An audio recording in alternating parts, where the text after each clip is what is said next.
Welcome to the Counselling Tutor podcast, the must-listen-to podcast for students of counselling and psychotherapy. Here are your hosts, Rory Lees-Oakes and Ken Kelly. Hello and welcome to the Counselling Tutor podcast with me, Rory Lees-Oakes. And as always, with me is my wingman in everything therapeutic, Mr. Ken Kelly. How you doing, Ken? Oh, not bad at all. And Rory, you're looking very dashing today. I can hear it in your voice that you've had a haircut. Yeah, I've had a haircut, and in fact, I'm recording part of this, so people may be able to see the haircut. I'll put it up on the YouTube. I'll put it up on the Facebook feed. And if anybody's interested in joining our wonderful community of people who are learning about counselling and psychotherapy, why not come to www.counsellingtutor.com. Remember, there are two L's in counselling. It's not the American spelling. If you go to the website and just click the button that says Facebook, we have a wonderful, vibrant Facebook community of people learning or practicing counselling and psychotherapy. Click to join, knock on the door, we'll let you in, and you can join all those wonderful people. Myself and Ken pop in and say hello from time to time. Love to welcome you, and you're going to get a rich seam of really interesting information from fellow learners who are studying counselling and psychotherapy. We have a really good packed episode for you today. We're going to be kicking off by looking at power roles within counselling, which is really an interesting topic. Rory is then going to be giving us a little bit of a theoretical background of the biography of Carl Rogers. I'm looking forward to that one. So that is definitely one you want your notepad, you want your pen, you want to write lots of stuff down, because this is asked again and again in those assignments. And then we're going to be moving on to skills. And skills today, we're going to be looking at challenging and how you can challenge appropriately within a therapeutic relationship. And then we've got a really good question that we're going to be ending off with. To do with psychopathology, Ken. You see, I couldn't say the word. It's a big word. Psychopathology. We're going to talk a little bit about the social and medical models of psychology, and just touch on, because it's quite a big topic, but just touch on the differences and the different approaches, and how nowadays, to be honest, they're now combining. It was not always so, but they're now combining. So we're going to be talking about that. And so we're going to kick off with a question from our Facebook group, and this comes from Anne Walker. And the question is, hi, I'm nearing the end of my level 3, and in our next session, we're talking about power role in a therapeutic relationship. So let's have a chat about power. Yes, let's. It's an interesting one, isn't it, Ken? Power in the counselling relationship. We're taught in training, and we're taught throughout our engagement with clients that we must reduce the power imbalance, and it's essential for therapy to work. But actually, there are some very, very good reasons why we retain power in the relationship, and it's as simple as this. As therapists, we're professional people, and we work within the laws, and there are laws that we cannot ethically break. We cannot say, oh, well, it's confidentiality is everything. And those are statutory laws. And the main ones really are drug trafficking, money laundering, acts of terrorism, child protection. Those are the four ones that usually are the ones that come into our minds. And we have to retain some power to be able to abide by the law of the land. And if we don't, and something happens, then we are responsible. But there's also other good reasons to retain some power, and I think that's about what Petruska Clarkson. We're going to look at Petruska Clarkson's work in another podcast, but she was a very, very well-known psychiatrist and psychotherapist, and she talked about the reparenting aspect of when we work with clients. Now, when I talk about reparenting, I'm not talking about us being mother or father figures, although that can sometimes happen. When we work with clients, they project onto us things that may be not true. But what I'm talking about is boundary setting. If you've got clients who've got very poor boundaries and they turn up for an appointment at 12 o'clock and they turn up at 1:45, then a therapist, I think, really should say, okay, well, I could just see you for a couple of minutes, but actually the appointment's at 12 o'clock. Yeah. And unless there's a very good reason to change it, because sometimes parts of clients' issues are the fact that their boundaries are poor, that they're not boundaried enough. And this happens a lot, certainly with people with difficult attachment styles. So that's a very, very good reason to hold the power and be able to set clear boundaries so people can reset themselves. And I think the final one is that we are looked on as people, rightly or wrongly, who are okay. You know, it's that TA idea of I'm okay, you're okay. And by presenting ourselves as okay, Ken, in the world, gives the client hope. It gives the client hope, and don't underestimate hope. When people come to the therapy room in absolute despair, you've seen this, Ken, in your practice, I'm sure, where people are absolutely in bits, and they turn up and they see you as someone who can absorb the emotional impact. And I'd like to share a real story. I'm going to change the names for confidentiality, but I have worked with a client, and she said to me, she'd been referred to me, and she said, I spoke to the person who was working with me, told him my story, and he burst into tears. And I was left with the idea, these are her words, that my story was so bad that no one could help me. Ouch. Damaging. Incredible. And she said, she said to me, are you going to burst into tears? And I said, no, I'm not.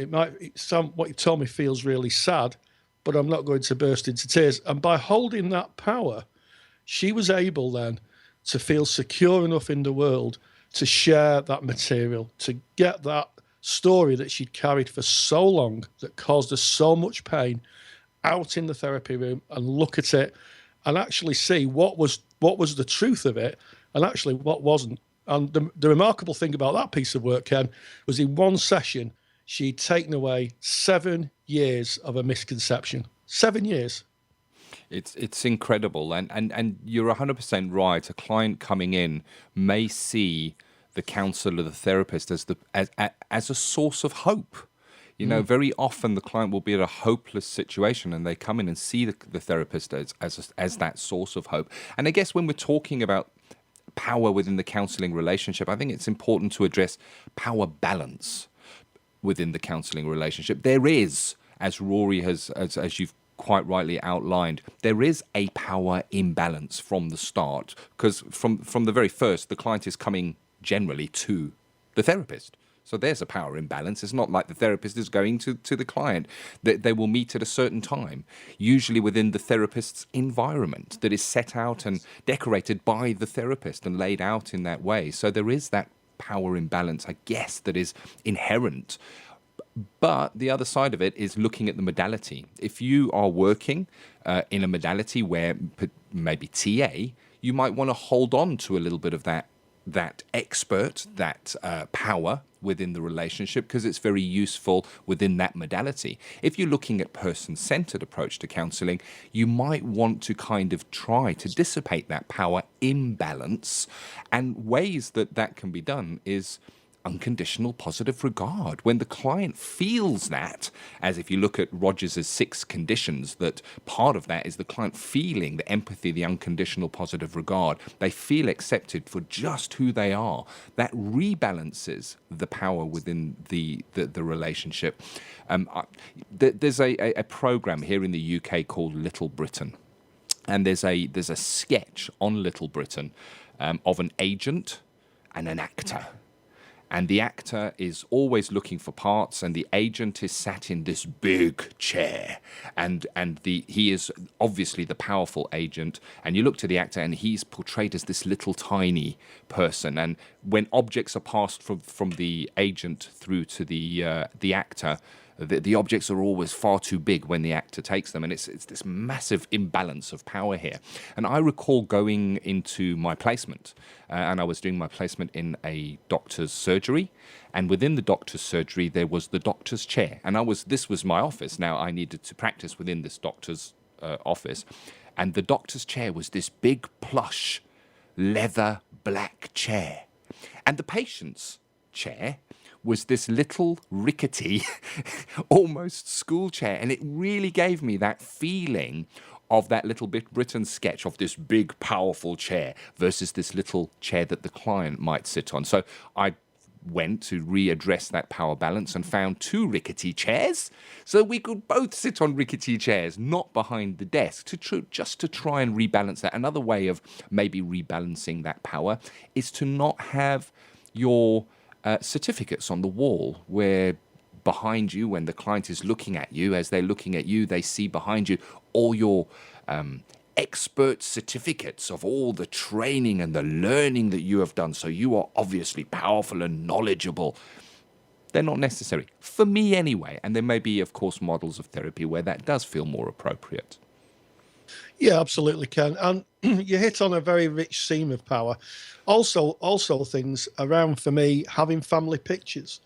You know, that is quite powerful. If you're working with a client and they can't have children and you've got your family pictures up there, that is a massive statement of power, because the client is powerless to maybe start a family at this point. Yeah. And you're showing your family. And I know it sounds a little bit odd, but that was, in fact, a few years ago, a sanction that was applied to a therapist who had a complaint made against her working with a client who had issues around fertility.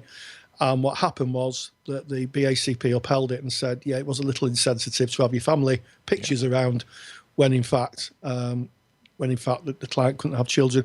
The other thing is, as professionals, we have to take a professional view. You know, when I started counselling, it was, all those years ago, it was a bit of a cottage industry. And, professionals such as doctors, social workers, kind of saw us as a twee little industry. Now we sit alongside them as fellow professionals.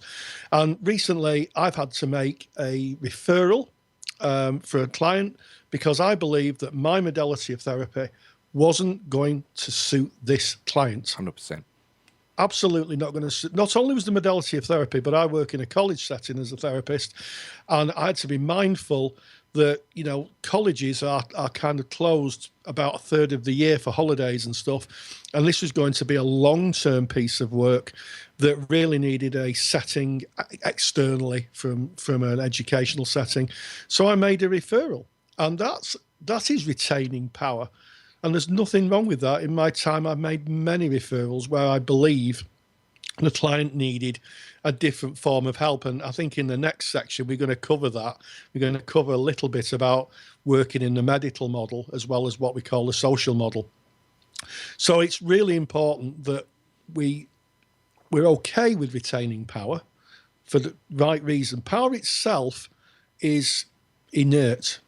Doesn't do anything. It's only when it's used. So think of an electric socket. The electric socket's not switched on. Yeah. It's not doing anything. There's power there, but it's not powering anything.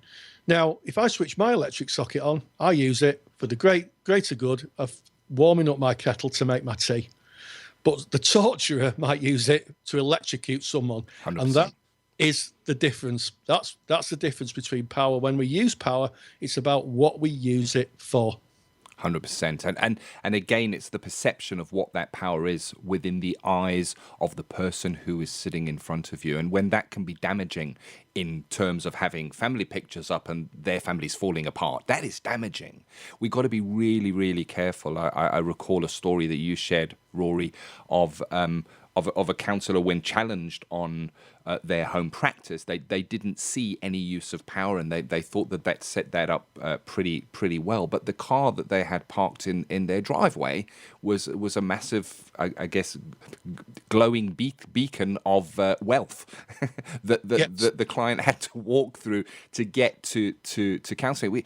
It's something that is asked in the assignments because we need to think about this. We really do need to think about it. And what power is it there? How do we balance that? And how do we do no harm? Beneficence, first to do no harm, written clearly in our ethical framework. Not maleficence. And also something, I think, around the fact that when the client comes to us, they are in a state usually of incongruence. They're in a state of distress. Hopefully, as therapists, we're not. That is the biggest power imbalance of all. The fact that we are not in distress, that we are in a place where we can help the client, and the client's in a place of distress, makes it just a perennial imbalance of power. You'll never, ever flatten it out, in my view. Well, you've got someone who's coming to you in distress as the client, and you who are working with the client who is not in distress. 100%. I just got to go back on what I said there. Beneficence, of course, is incorrect. You're 100% right, Rory. It is non-maleficence to do no harm. Beneficence is, of course, to care for the client in the right way. There you go. So hopefully you'll have found something of use there on the subject of power, the balance of power. I know that this is covered in podcasts and in documents inside the assignment guide that you wrote, Rory. So I know it is a relevant topic, and it is something that is covered in the assignment. So hopefully that going out there will be of use to you listening to this. So moving on to something that I know will be of use to you, and that is, of course, the biography, not biology, the biography of Carl Ransom Rogers. Absolutely, Ken. And he is just a person that I've spent so many years studying. I fell in love with his work when I was a student, and I read A Way of Being, which was his final book. And I've read his work and studied him and practiced in his modality for all my practice life. I do a few different things now as a child therapist, but my base is person-centered. And his story is incredible. It's the incredible story not only of humanity, but also a story of him standing against a lot of people who thought he was very foolish, and a lot of the profession at the time, certainly in America, who thought that he was not quite doing the right thing. He moved the expertise away from professionals, and this is something we're going to cover in the next segments, but he moved it away from professionals who were the experts, and he said it's the client who knows what hurts. And with that statement and that thought and that ideology, he not only changed the world of counselling and psychotherapy forever, he changed the way that professionals interact with other service users, be they in hospital settings, be they in social services settings or educational settings. When he died in 1987, The Guardian, which is an English newspaper, broadsheet newspaper, ran an obituary, and they called him the Quiet Revolutionary. That was never, ever such an understated obituary, Ken, because he changed the way that therapists interface with their clients forever.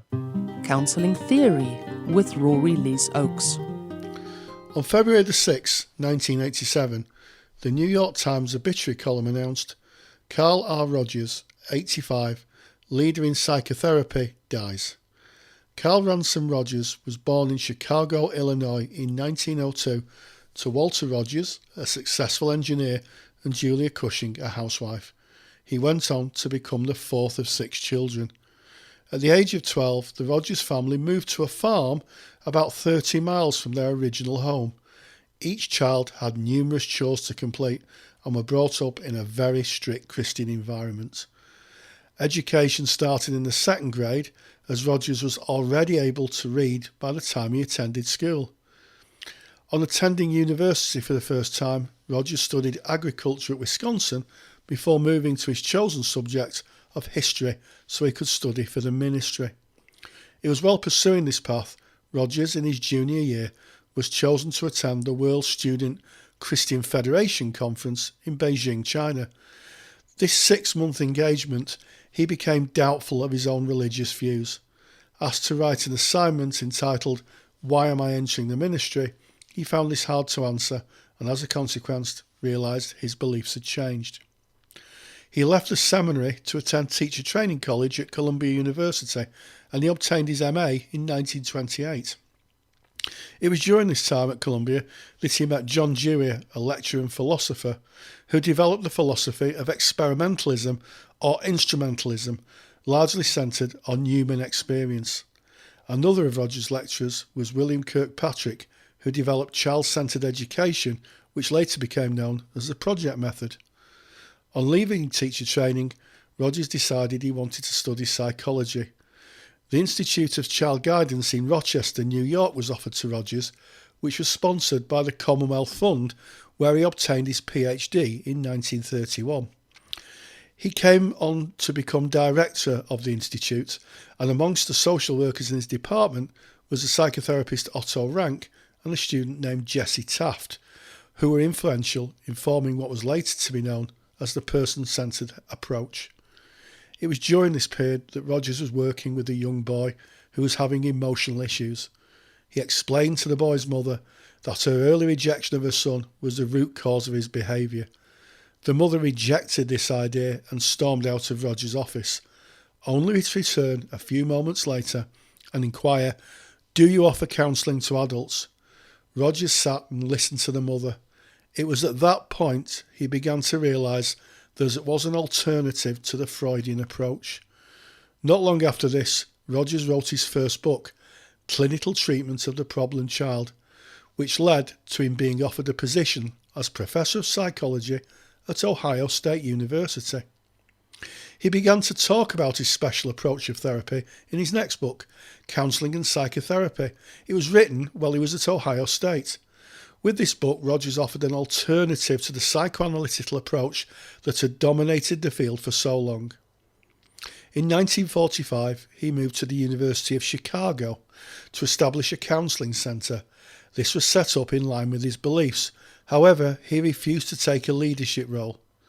In 1951, he published Client-Centred Therapy, which explores the application of the approach to therapy, group work, leadership, administration, teaching and training.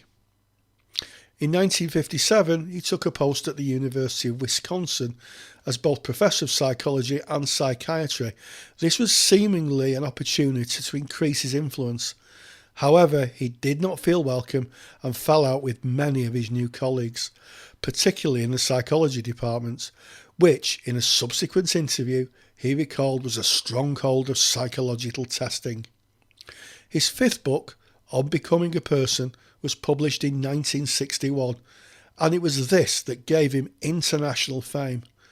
He moved to La Jolla, California, and joined the Western Behavioural Sciences Institute, which was a non-profit making organisation which carried out humanistically orientated research into interpersonal relationships. In 1964, he collaborated with a fellow therapist and filmmaker Everett Sjostrom in a film entitled 3 Approaches to Psychotherapy, which later became known as the Gloria film. 3 Approaches showed a real client, Gloria, being interviewed in turn by Carl Rogers, Albert Ellis and Fritz Perls. The idea was to produce an academic film used in the training of psychotherapists. However, it slipped out of academia and ended up played in cinemas across America. In the late 60s, he became greatly involved in the encounter group movement, learning to trust the wisdom of a small group in the same way that he trusted individuals in one-to-one counselling. Following a change in personnel at the Western Behavioural Sciences Institute, Rogers left to join others in setting up his own Centre for Studies of the Person, which still exists and where he remained a resident fellow until his death. He continued to explore other applications of his person-centred approach. These included marriage, business, politics and world peace. In his 70s and 80s, he travelled the world, taking the approaches to places of conflict such as Northern Ireland, South Africa, Poland and Russia. In 1980, his final book, A Way of Being, was published. It contains, amongst other things, a visionary view of the world and what he described as the person of the future. In 1985, he fulfilled his ambition to bring together influential leaders of 17 countries in a residential conference, an example of his commitment to world peace and nuclear disarmament. Rogers died in 1987, having just been nominated, unbeknown to him, for the Nobel Peace Prize.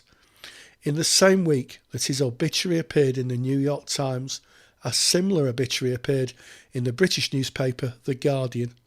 As a footnote, they called him the Quiet Revolutionary, a phrase that became synonymous with both his work and approach to therapy, which changed the way professional works with clients forever. Really useful information there. And, I can't help thinking he must have been a man, he was not must have been, he was a man of great courage, was Carl Rogers, to stand up at a time when being a therapist or a psychotherapist was, you had to be an expert, and to say, no, you're not an expert and you don't need all those volumes of theory. The client is the expert. What courage that must have taken. Absolutely. And he did turn up at a convention, or so the history tells us, with a couple of potatoes, one that he'd grown in really good conditions, because he came from an agricultural background, and one that he'd grown in very poor conditions, not a lot of light or food or water. And he held them up and he said, look at this big strong potato, see how it's growing, it's sprouting out. Look at this weedy potato that's been growing in very poor conditions, it's still trying to grow. And, you know, he coined the term the force of life. He said everything will try and do its best, no matter what the conditions are. And just to sit in front of all these professors and doctors and with potatoes, and said, look, here's these potatoes. Right? Here's the thing. A man with a couple of spuds standing in front. It's fantastic. And, you know, from there we get that soil of a different kind, don't we? That we use all the time. That's what we provide for our clients. That soil of a different kind for them to grow and reach their potential as best they can. It's just really interesting stuff. And it's hard to think of a person who's studied for therapy for so long as really just nothing more than manure. But we're emotional manure. That is where we're at, Ken. And of course, this takes place on the front line of being right there with the clients. And that's where we use our skills. And we're going to be going into skills. And today, I'm going to be looking at the skill of challenge. Counselling Skills with Ken Kelly. Let's have a look at the skill of challenge. It's also sometimes known as the skill of confrontation. And, you know, when I hear the word challenge and I hear the word confrontation, it brings stuff up for me as a person. And the words don't kind of fit with my understanding of what counselling is. Because if I look to the dictionary definition of the word challenge, and I look to the verb meaning, in other words, the doing word meaning of the word challenge, the words that come back from the dictionary are dispute, check validity, confront, and question.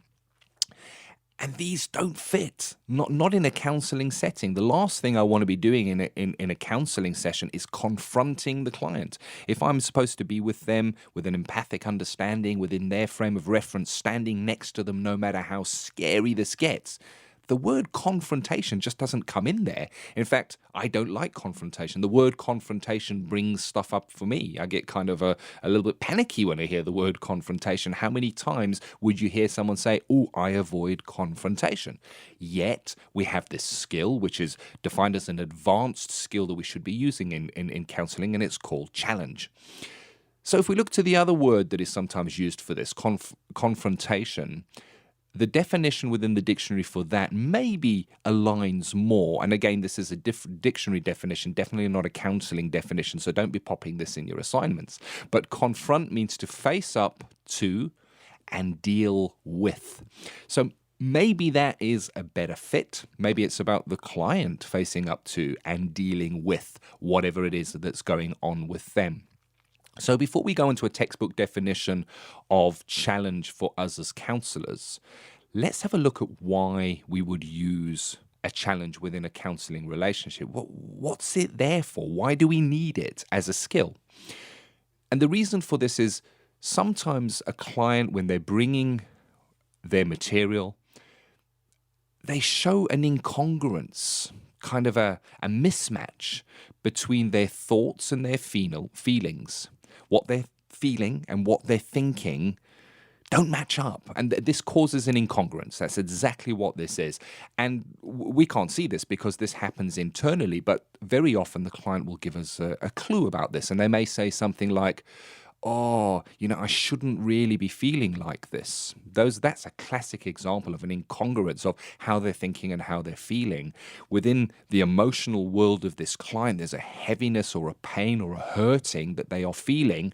But within their head, cognitively, there's a thought that's saying, I shouldn't be feeling this way. There's a direct mismatch there and a great leak there of that incongruence. So that is thoughts and feelings. Where else can we see this?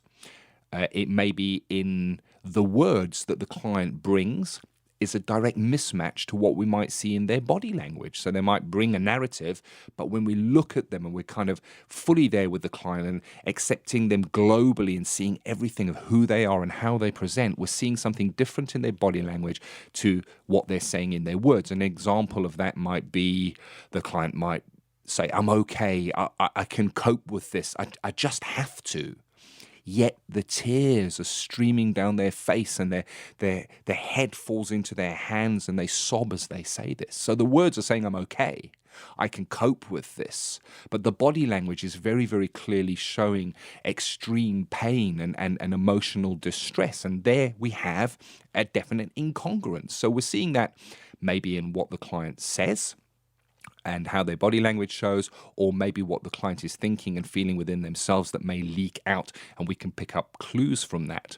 So let's just move slightly on to look at a textbook definition of how challenge or confrontation is defined, and words that we might be able to use in an assignment. And of course, whenever I go to the textbook definitions, I feel they're dry, I really do, but there are times in the assignments where you need those dry words. So here they are.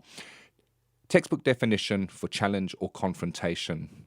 The counsellor highlights the incongruence between the client's verbal and non-verbal communication, and this is the important bit here, in order to facilitate the client's awareness of conflicts associated with specific issues or topics.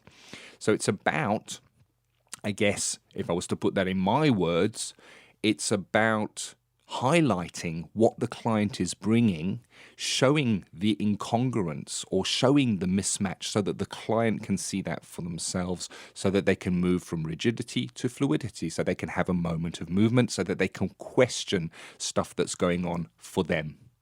So let's have a look at examples of how we can challenge the client in a gentle way and from their own frame of reference. And I'm going to go back to the examples of that we've already covered. So the first one, the client saying, I shouldn't feel like this, where they're having a feeling, something's going on for them, yet there's a thought that says, I shouldn't be feeling this.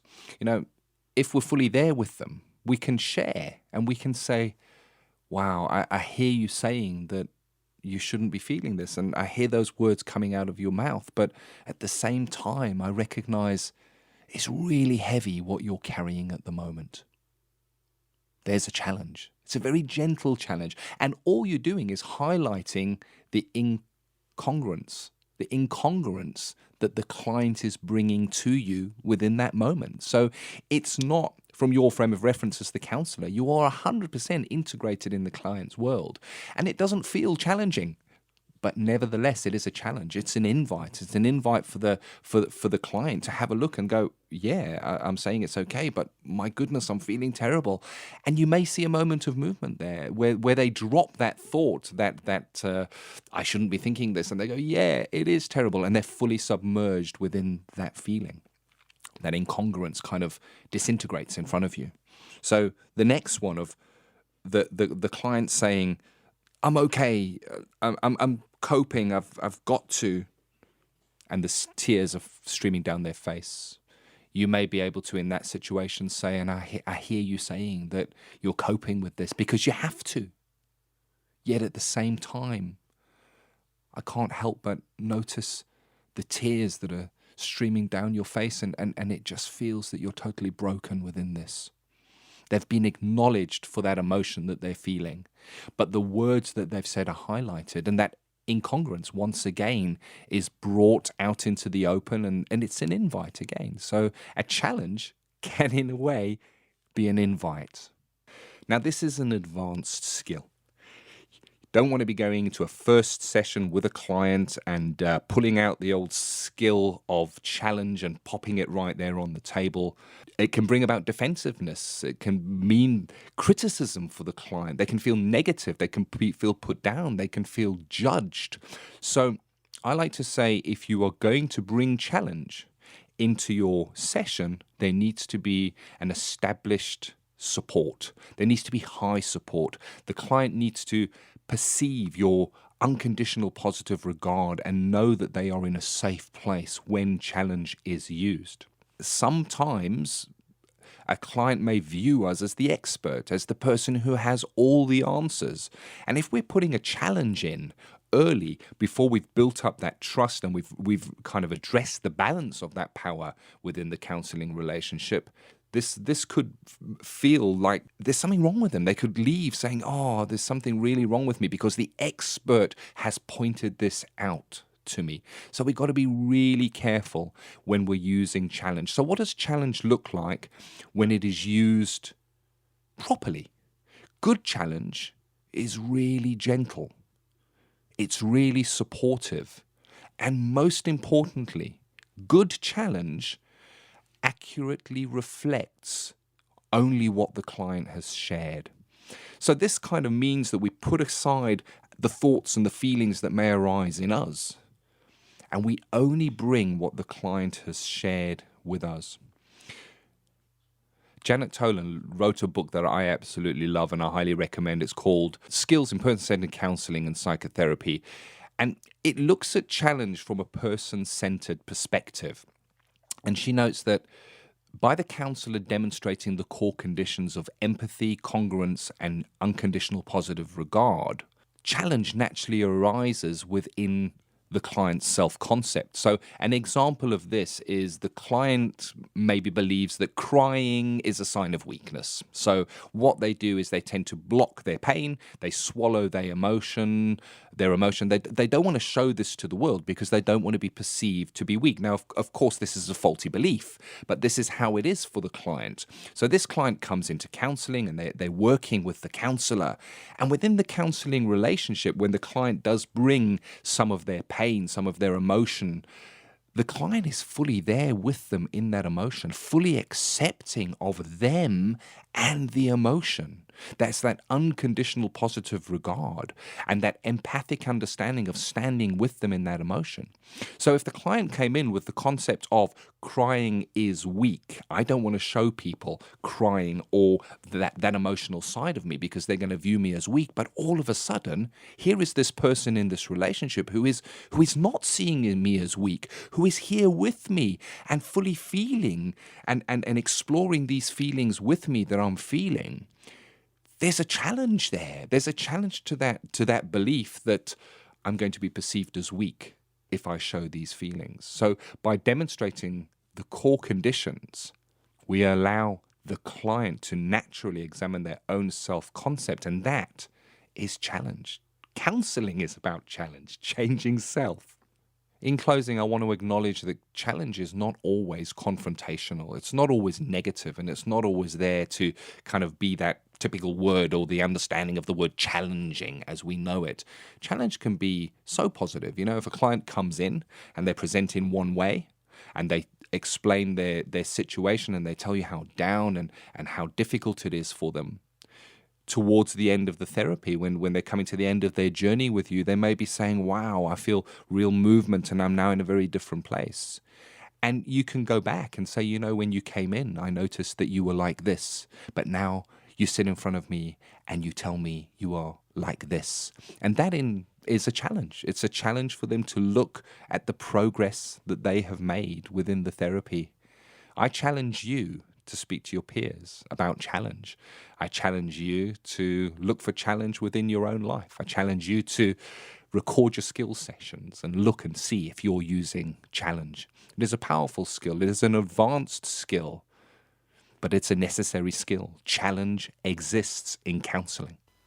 Wow, such an important and underrated skill. And it's one, actually, that when I say to my learners, you know, high challenge, high support is really useful. It's the one that they're most scared of using, but it's one of the most useful skills that you can actually have in your toolbox of skills, because sometimes clients just need to be to be kind of asked, you know, a little bit about their own truths. Oh yes. Oh really, yes. Really, really useful, Ken. Thank you for that. Absolute pleasure. And you've hit the nail on the head there when you said high challenge, high support. They go together hand in hand. Absolutely. So we've got a Facebook message from Nicola Puma, and we encourage people on our Facebook feed to ask us questions. If we can answer them, we will. And Nicola Puma has asked us, what's the difference between the psychosocial model? Is it the psychosocial model? It's not, is it? It's Psychopathology. Psychopathology, yeah. So I can read it out if you like. I've got it right here. So it's Nicola Puma, and she says, "Hi, Rory and Ken. I was just wondering if one of your podcasts could include information on psychopathology, specifically the person-centered approach versus the medical model. Thank you for your podcast. They are absolutely fantastic." Well, it's an absolute pleasure, Nicola. And Rory, are you going to kick us off with psychopathology? Can you explain to me what psychopathology even means? That difficult word I can hardly say. Yes, well, it's psychopathology. It's effectively the study of the human condition, how we study the human condition. And pathology is usually something after the fact. So you think of a pathologist doing an autopsy, it's usually something after the fact. And that happens when maybe clients go to doctors with trouble with their mental health. So what I'm going to do is I'm going to talk a little bit about the social model and the medical model. Yeah. I'm going to talk about, first of all, hard determinism. Okay, and this doesn't really happen nowadays because the two models have got closer together. But basically, the medical model would say you are what you are in terms of your mental health because of your brain structure, the chemicals in your brain, and how you interact with that. So it's a little bit like having toothache. Toothache would be, the nerve is exposed, the air's getting to the nerve, it's sending messages along the brainstem, and you're feeling pain. Not a dentist, but that's the basis of it. But in psychology, it's slightly different. And I'm going to start off by using a new word, maybe for some of you, paradigm. Okay. Now, paradigm is something that the scientific community agree on. So here's an experiment for you, if it's safe to do so. Don't do this while you're driving. Get yourself a pencil or something that's not going to break. Hold it up and drop it, and you'll find it goes to the floor. Okay? Ken's doing it now. Yep. Has it done, Ken? It did. It fell to my book on my desk. It fell. There you go. There you go. It's fallen Yep. on my desk as well. So we could both agree that that's a little experiment that me and Ken did. We're 60 miles apart, I think, 60 miles apart. About that. Works, yeah? So what we have is a paradigm. We can both agree that no matter how often we replicate it, the same thing will happen. And if there's anybody out there where the ball is actually floating, that they've let go, then you really do need to see a doctor. So... Yeah. Because unless it's a balloon filled with hydrogen, if you put a tennis ball up and it's staying in the air, you really need to see a GP. Okay.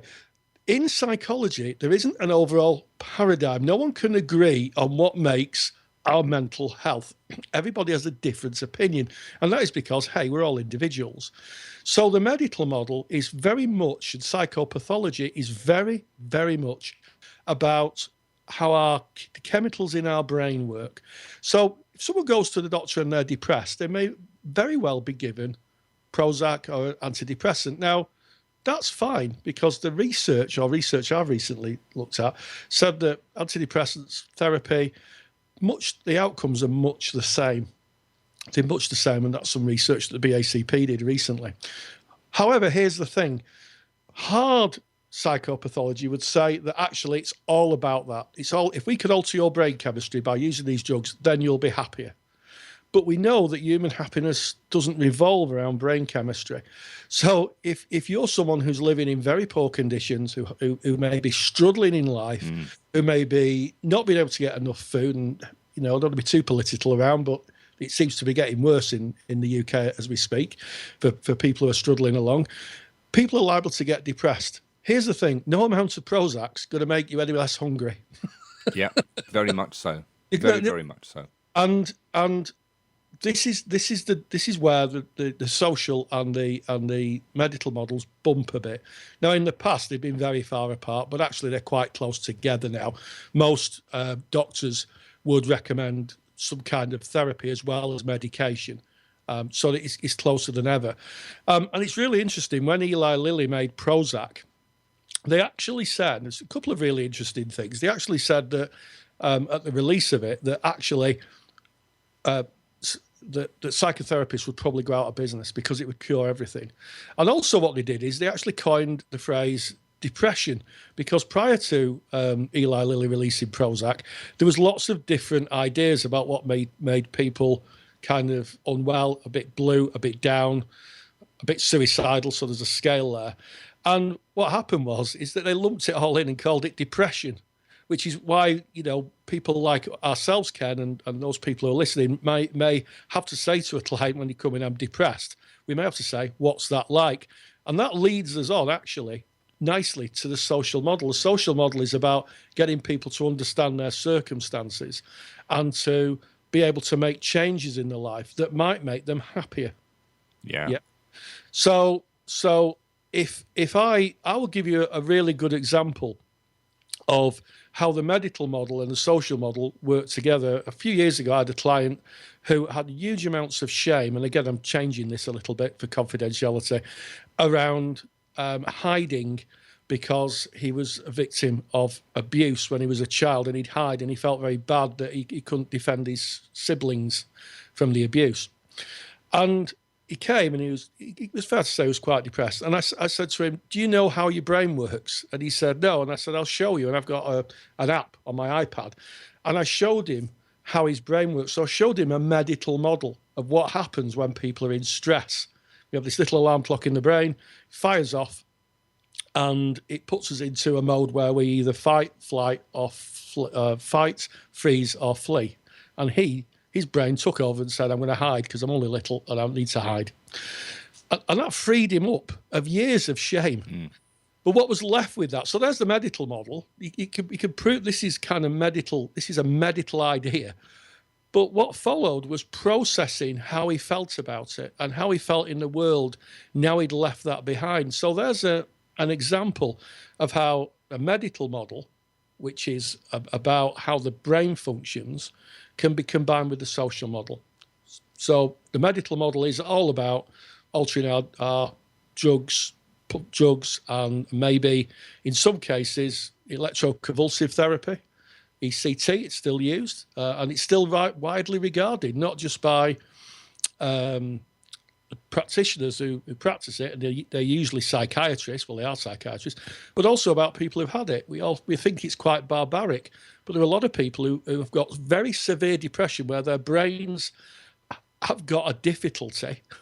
That's the structure of their brain has got a difficulty, and they use electroconvulsive therapy, and it just removes the memory engrams that people struggle with. This is very basic. I'm not an ECT specialist. And they go on to live happier lives. I've had a very good friend who had ECT, and she's fine in the world. Therapy would not have helped. So the one thing we've got to consider is that therapy may not help for people with very, very serious mental issues, such as schizophrenia. You could have, you could talk to someone who's going through schizophrenia, who's hearing voices or waking dreams. It probably wouldn't be much help. And hey, Rogers knew that. He nearly had a nervous breakdown at Wisconsin with what he called the Psych Project. He tried to use person-centered therapy with people who were schizophrenic. Yeah. And it just didn't work. There is a model, strangely enough, of person-centered therapy that does work, that is effective, but his approach didn't. So that's the difference. So as practitioners, we've got to realise that there is a place for the medical model for those people who are really ill. And if you're interested in the medical model and the social model, Google R.D. Laing. I think it's Laing. He was a pioneering psychiatrist in the 60s who really did what Rogers did in the psychiatric community. He said, look, we may not have all the answers in medicine. There may be different answers in different places. And he was a very, very, very well-respected, although there are people who criticise him, psychiatrist who use both social and medical models to help someone. But even he said, if you've got someone who's really unwell, who's a danger to themselves, then maybe they need a secure place so that they can be helped to get back on track and get back and be able to protect themselves. Really good in-depth description there, Rory. I could see it and feel it as you were talking us through it there. And I guess for me, just kind of wrapping that up, summing it up, if you were to compare and contrast person-centered approach versus the medical model, you might look that within the person-centered approach to counselling, the counsellor is not there to be the expert, whereas within the medical model, you're dealing with experts. Within the medical model, they are there to treat you, to cure you, to fix you, whereas the person-centered approach, we're there just to be with the person. We be wherever they go, and sometimes we don't have the solutions. The medical model, they pride themselves as having the solution. You try going to the doctor and walking out without a prescription. Not easy. They've got to give you a solution. But you can quite happily go to a person-centered therapist and walk out without a solution, because it's where you're at. You might just be stuck. So I think with Rory's really good explanation of psychopathology and that kind of looking at the difference in the medical model and the person-centered approach, hopefully, Nicola, that's going to give you some ammunition to kind of attack that question that you have. But I always say this, bat it out to you listening to this. Go and speak about this with your peers. Go and have a debate and chat about it and look at the differences between your modality that you're studying and the medical model. How do they differ? How are they similar? What's your experiences of it? There may be some people who have been in the medical model, and speaking from experience is always very, very useful. So that kind of wraps us up for today. That's episode 9 of the Counselling Tutor podcast. We have loved being here, sharing the information with you, but you are the most important part of this. Without you, it's I've said this before, we're just two chaps having a bit of a ramble, Rory. So we're very grateful that you are here, and we hope that you will come and have a look at the show notes. The show notes you're going to find at www.counsellingtutor.com. Click on the podcast tab, go to episode 9. Everything we've discussed today, along with references and links, you're going to find that there. If you want to join the debate, join our Facebook group. You can do that again by going to counsellingtutor.com, clicking on the Facebook tab there, and we will let you in. It's closed door, you see, because it's a private group for people who are studying counselling or psychotherapy, or tutors. We've got some tutors in. I think, Rory, I've seen some big names in there as well. I think people are sneaking in as well. I've seen one tutor who admits to wearing a tinfoil hat while she's teaching us Glennis. So hi to her. Everyone's welcome. If you're interested in counselling psychotherapy, please come and join us. We've got a great active group. All of what we spoke about today originates from that Facebook group. So those are the kind of conversations that you can engage in. So from me, Ken Kelly, it has been real. Take care. Yeah, and always stay grounded and stay safe. Thank you for listening to the Counselling Tutor podcast. Find the show notes for this episode on our website at www.counsellingtutor.com.